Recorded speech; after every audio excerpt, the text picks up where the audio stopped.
The Batma's mansion was unusually quiet that evening. Jerry sat in his father's leather chair, the weight of the family empire heavy on his shoulders. Just months ago, he was an ordinary university graduate. But a tragic accident on his parents' business trip had changed everything. With their sudden death, Jerry Belli, 25, had become the CEO of multiple thriving companies. Overnight, he inherited wealth, power, and an emptiness he couldn't explain. David, his closest friend from university, had been by his side through it all. Loyal, trustworthy, or so Jerry thought. David was the only person Jerry trusted enough to bring into the family business. He gave him a share, a title, and a lifestyle others could only dream of. To the world, they were unstoppable. But deep inside, Jerry was still searching for something. Something his money couldn't buy. That night, inside a loud, neon-lit club in Victoria Island, everything changed. A woman walked in.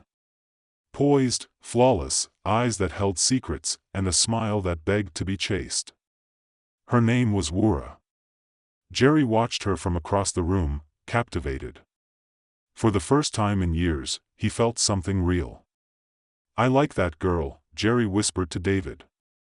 "I don't care where she's from. I want her." "He's serious," David smirked. "She looks like she's here every night, but hey, your heart, your risk." Jerry didn't care.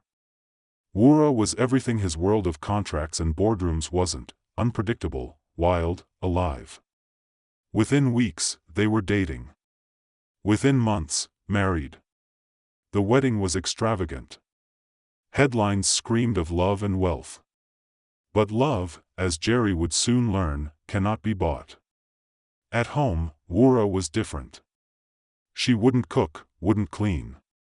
Her nights were full of parties, phone calls, and lavish spending. Jerry tried to hold on. He told himself she'd change.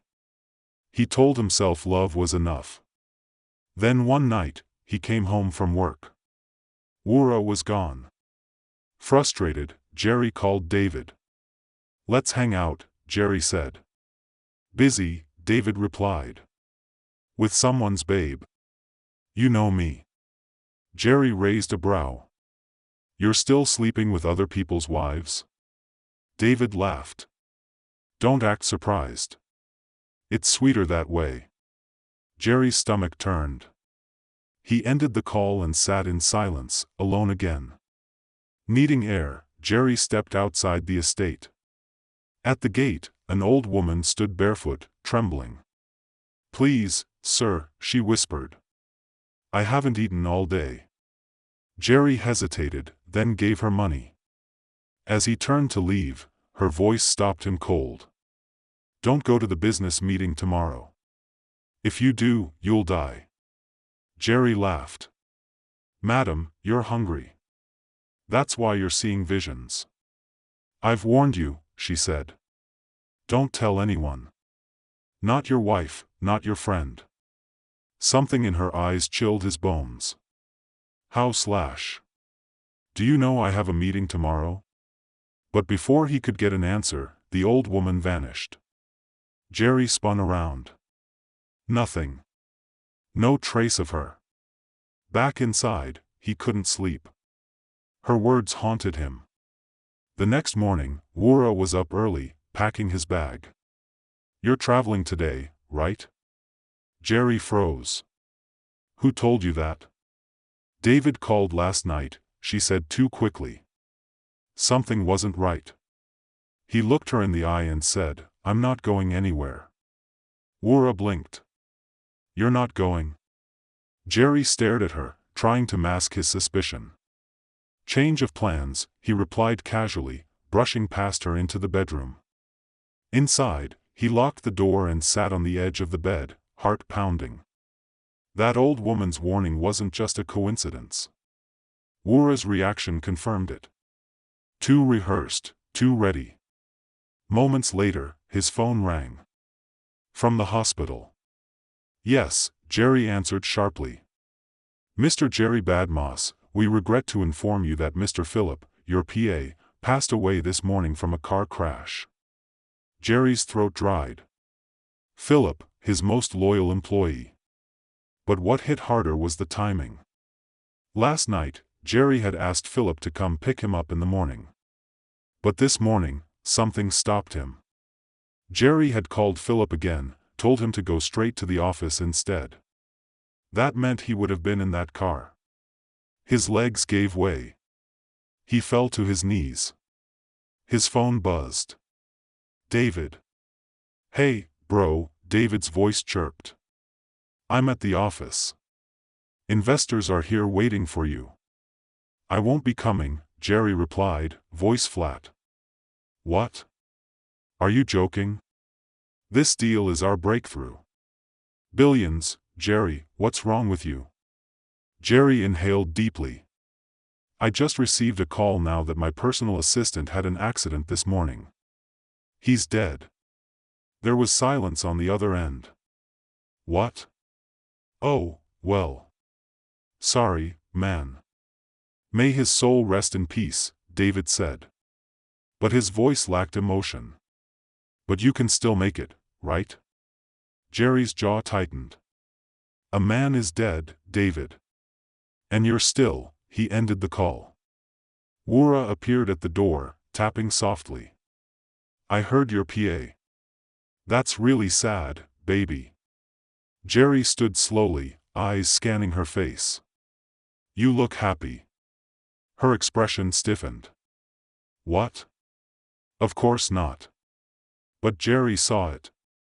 The flicker of relief in her eyes.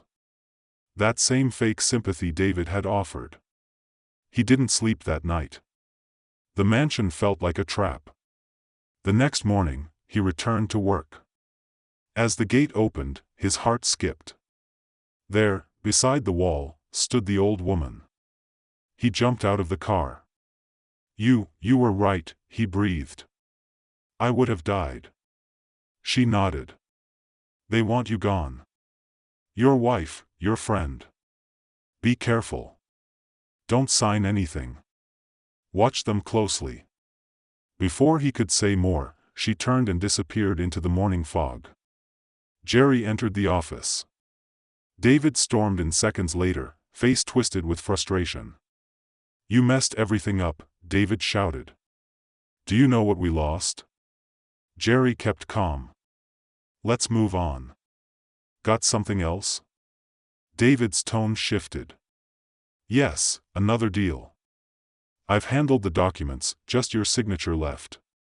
Jerry took the file, pretended to skim it. His fingers hovered over the pen. Then he heard the old woman's voice echo in his mind. Don't sign anything this week.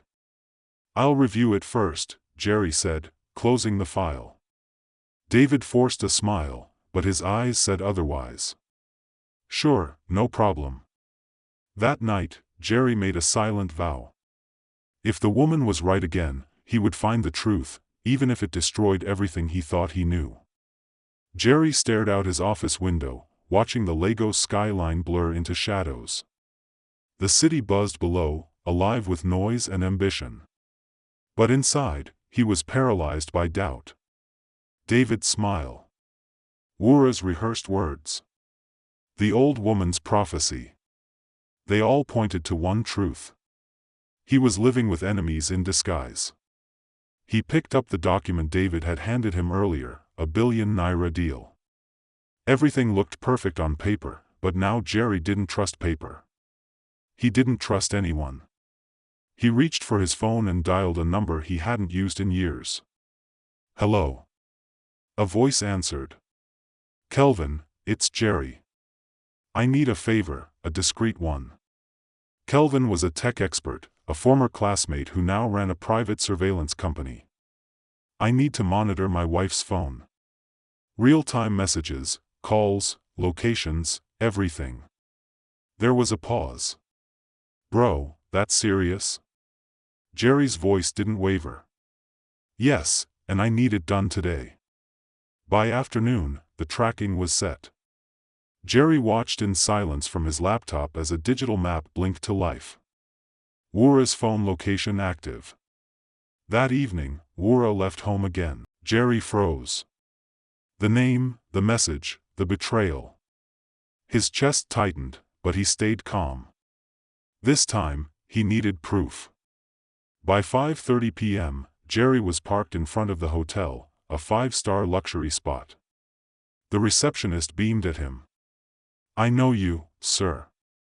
Your wife comes here often with her business partner." "Business partner," he echoed bitterly. "Which room?" "Room 405. He made his way there. Knocked. A pause. Then Wura's voice. "Who is it?" "Reception," Jerry answered. The door creaked open. There she stood in a towel. Her eyes widened. Behind her, David sat on the bed, shirtless, sipping wine. Time slowed. Wura's lips parted, but no sound came. David stood up. "Jerry, bro, I can explain." Jerry didn't say a word. He stared at them, the two people he trusted most. He turned and walked away. David ran after him. "Please, it wasn't supposed to happen this way." Jerry didn't flinch. Inside the car, his hands shook, but his mind was clear. He called his board secretary. Effective immediately, strip David of all company shares. Block him from every contract. Freeze his access. I want his name erased from everything. "Yes, sir," the secretary replied. First thing tomorrow, he ended the call. That night, Wura returned home, but Jerry wasn't there. On the dining table, a note awaited her. "You have 1 hour to pack and leave. After that, you'll be arrested for trespassing." "Jerry?" She screamed, cried, but it was over. Jerry sat alone in his second home in Aja. Peace washed over him. For the first time, the silence felt like freedom. Jerry sat on the balcony of his Aja apartment. The city lights flickered below like restless fireflies. His world had shattered, but strangely, he felt light. For the first time in years, the people poisoning his life were gone. Yet peace was a fragile illusion. His phone buzzed. Unknown number. "Hello, sir," came the board secretary's voice. "David tried to submit another proposal under a different company name today, but we flagged it and blocked it as instructed." "Good," Jerry muttered. "Let him try 1,000 names. It won't change anything." But David wasn't giving up so easily. The following morning, Jerry walked into his office to find chaos. 2 investors had pulled out. Legal letters piled up. Rumors of fraud, betrayal, and company instability filled the air. David was retaliating. Jerry called for an emergency meeting. "I want our legal team to investigate every single document David ever handled," Jerry ordered. "I don't care how far back we go. I want everything." "Yes, sir."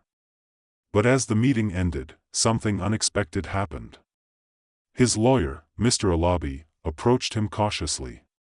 "There's one more thing, sir. A woman came by today, elderly, said she was here to see you." Jerry's heart stopped. Old. Frail voice. Slight limp? "Yes." "Just say anything." Mr. Alabi nodded slowly. "She said to remind you, this week is not over. Don't trust too quickly." Then she left. Jerry felt a cold wave rush through his chest. She was watching, protecting. That night, curiosity turned into obsession. He began rereading every document David had given him. That's when he saw it. A clause buried deep in legal jargon. If signed, it would have transferred 30% of the company's shares into a private account. David's. The old woman had saved him again. He leaned back, stunned. This wasn't just betrayal. It was attempted corporate theft. Meanwhile, Wura, in a dimly lit village room, now visibly pregnant, cried on the floor while arguing with her father. You told me not to marry for money. Now see your life. The man doesn't want you, and the father of your child is in prison, her father said. I thought David loved me, and we planned to scam Jerry, she screamed. Her father slapped the table. You were greedy. You had a home with Jerry. Tears rolled down her cheeks. David said he would marry me. He said Jerry was weak, boring, that we'd take over everything. But now he's gone. He's in jail. Jail? Later that day, Jerry called the secretary. Confirm something for me. David, has he been arrested? Yes, sir. Earlier today, fraud. Multiple investors filed complaints. He's being held without bail.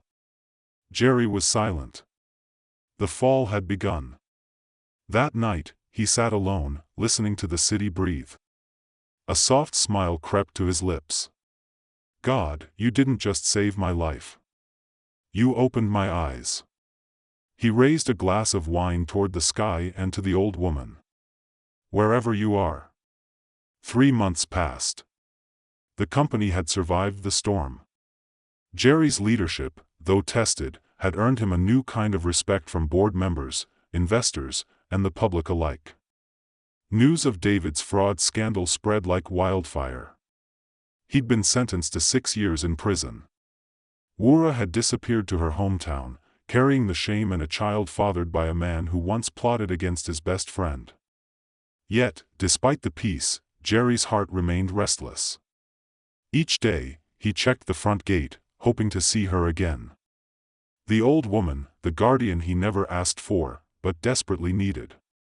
She had appeared out of nowhere, warned him, and vanished just as suddenly. Why did she help me, he often wondered. Who was she? One Sunday afternoon, Jerry found himself driving without purpose. No meeting, no destination, just instinct. He needed air, clarity, something different. He stopped at a quiet, cozy restaurant tucked away on the outskirts of Lagos, the kind of place people went to escape the noise of the city.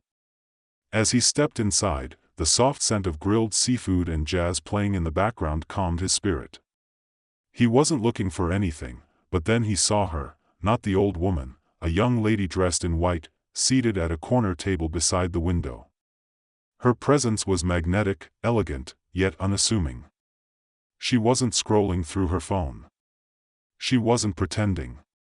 She was just. Jerry hesitated, then approached her table.